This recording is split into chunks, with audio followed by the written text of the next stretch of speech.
معاہدہ رضاکارانہ ختم کر دیا، نتائج کے لیے تیار ہو جاؤ، حکومت نے 5 IPPs کو خبردار کر دیا۔ اسلام آباد۔ ایک بڑی پیش رفت یہ ہوئی ہے کہ 1994 کی پالیسی کے تحت قائم کیے گئے بجلی پیدا کرنے والے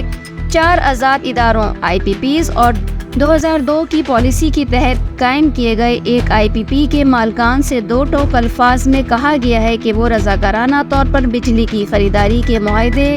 پاور پرچیز ایگریمنٹ منسوخ کر دیں اور بجلی دو اور ادائیگی لو کا نظام اختیار کریں، بصورت دیگر نتائج کا سامنا کریں۔ ان 5 اداروں کے مالکان سے سختی سے کہا گیا ہے کہ حکومت مذکورہ IPPs کو صلاحیت کی ادائیگی اور ایکٹیویٹی پر واپسی کی صورت میں پہلے ہی اضافی ادائیگیاں کر چکی ہے، جبکہ IPPs کے قرضے بھی چکا دیے گئے ہیں۔ اس حوالے سے ایک IPP کے مالک نے ٹاسک فورس کے اہم عہدیداروں کو جواب دیا ہے کہ اگر حکومت 55 ارب روپے ادا کرے تو وہ نہ صرف معاہدہ ختم کرنے بلکہ پلانٹ حکومت کے سپرد کرنے کے لیے تیار ہیں۔ تاہم مالک سے کہہ دیا گیا کہ انہیں مذکورہ رقم ادا کی جائے گی، نہ پلانٹ کا کنٹرول لیا جائے گا۔ ان کے پاس واحد آپشن معاہدہ ختم کرنے کا ہی ہے۔